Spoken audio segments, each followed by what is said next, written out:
Here we are. It's Wednesday, November 16th. I'm here in the 8970 John Deere, and this is a wil-rich, what do they call it? wil-rich V957 DDR disc ripper here.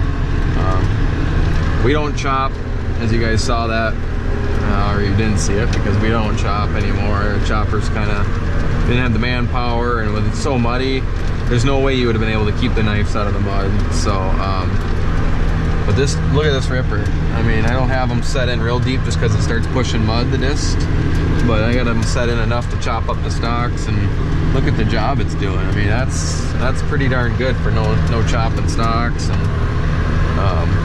whatnot. We got our 8870 pulling the John Deere 3710, I think it is, 9 bottom plow, and he's over on another field. I'm gonna do 2 more. I have to do 1 field that was too small for the plow after this one, and then I gotta go into a field that had some short rounds that were pointless to plow, and I'll clean that field up, and then we're gonna meet out at I think it's like 45 acres or something, and we'll go together. He'll do the long rounds and I'll do the small rounds, and I'll do the headlands with the ripper just because it just goes so quick. And that's probably the most efficient way if you're gonna plow and rip. That's the most efficient way to do it. Let the ripper do the headlands, and just plow the long rounds. Don't waste time. Plow, rip your dead furrows so it's smooth for the spring and water doesn't sit in there. Yeah, it's going great. I mean, this is, you'll see here in a second, but this is the field where when I posted cutting around that big area, that's the field I'm in right now. So I got the guidance set up, or it was set up already. It doesn't steer. I still have to steer, but when it's all yellow like that, that means I'm in the right path for the tractor. So it's nice. I think this thing's like 18, maybe 18 and a half feet wide. I can't quite remember. I don't know. I don't want to mess up the guidance since I got it going right now to check and see what it's got set for. Usually with this, it's not like, intense accurate. So we usually set this about a half foot, maybe a foot narrower, but we don't have to be terribly accurate either. It just helps give you an idea to, like how I set that land up over there. It just helps do that. And that's kind of nice just because turning so sharp back and forth is, I think it's hard on equipment. So I like to do it so I don't have to turn back and forth, or at least the least amount of times. So, yeah, we're going along. What am I at? 5 miles an hour right now. Anywhere from 5 to 5.3. I'm trying not to push it hard, but we're trying to go because we got rain and snow coming on Friday. Today's Wednesday. Friday, it's supposed to maybe start raining tomorrow night, Thursday night into Friday. So we're gonna try to go. And here's that wet area. I tried to go around it, and to be honest, I almost got stuck with this thing. I had to take the disc gangs all the way up so they weren't touching, and try to cheat the ripper up, but then you risk putting those tires down, and then all that mud pressure's on the tandem, whatever, walking tandems there, and you risk breaking a shaft on the things there. And it's like, I just got as close as I could, and then I'm like, you know what, we're not here to break stuff. So worst case scenario, we either come through here with that disc that we got on the 8440. We have a disc set up on the 8440 for closing in the soybean ground ruts from the combine. But worst comes to worst, we just hook back onto this thing in the spring, and clean these fields up a little better in the spring if it's a dry spring. But we're just doing what we can because it's just, I've said it before, but I'll say it again. It's just one of those falls, and we're doing what we have to do to get done, basically. So, yeah, I'm gonna get this field done. I should be done here in the next, I would guess I'd be done in the next hour because I got just to the tree line there. Got to get these short. I'm just gonna go this way along the swamp slough area here, and then I got my headlands done on that side. I got to do my headlands up along the road, all the way around and along this tree line. So this thing goes real nice. It's currently noon.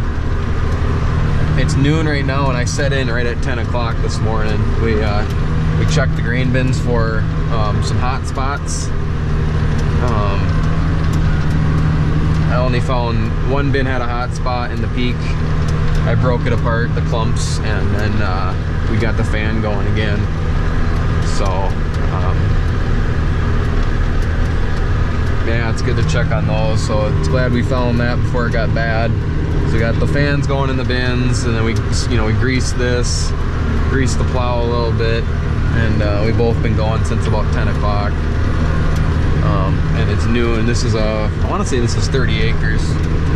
So I've just about got it here. I would say I'm doing probably around 10 acres an hour at this rate right now. But it's like not a good, because I had a wet spot I had to go around over there. I had this huge wet spot I had to mess around down here.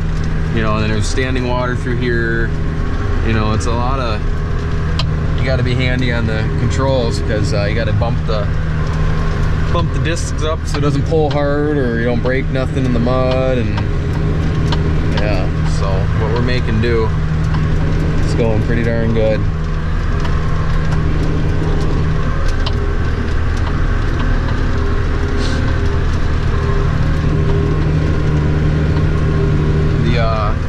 I mean, this thing, you know, you feel it back there and you have to help it every once in a while, cheat up in the low spot or in a hill.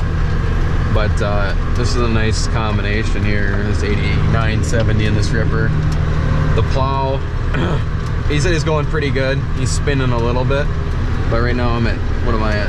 Oh, I'm at 0 right now, 0 slip. But he said he's spinning a little bit, but we did take the weights off that tractor, that 8870, because he plants with it, and there's definitely no need for all that weight while you're planting. So we kind of reduced on compaction that way. But you know, the tractor still weighs 31,000 some pounds with the weights off, and you know, he's pulling a 9-bottom plow, so that's a pretty good combination too.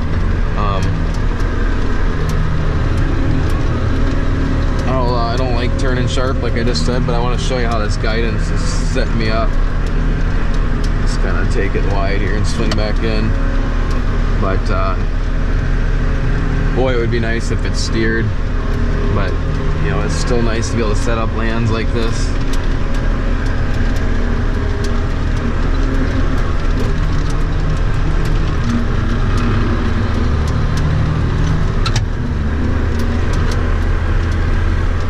There would be perfectly down the middle, and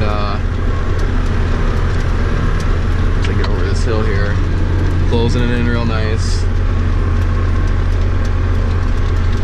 So I'll try to get some footage of us, or of me next to the plow this afternoon. Hopefully I get over there before dark. I'm thinking I will. Get some footage of going side by side. The only bad part about the GoPro is you can't zoom, or at least that I know of. So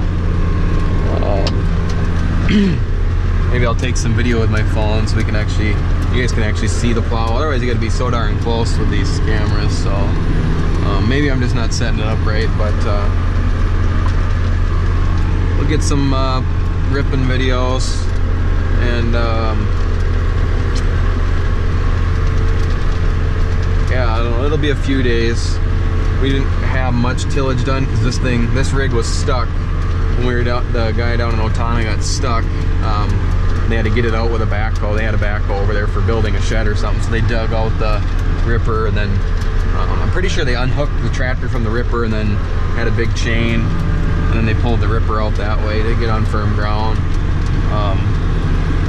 So we didn't really have anything done up here, so that was all done. But when we finished harvest, we still had all like 740 acres of his corn up here. Probably more like 700 acres we have to till back, because some company from California bought these 3 chunks that total up to be about 45 acres, and they're gonna make it into a walking park. So I'm not really sure who they are or why they had any interest in a Faribault, Minnesota farm fields from California, but it's a done deal. The landowner sold it, so there's there's not a till back clause in the rent. He had to till it under when he started running those fields.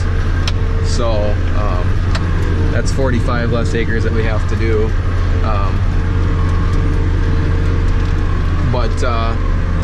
Yeah, I'll get some footage this afternoon when we're running together.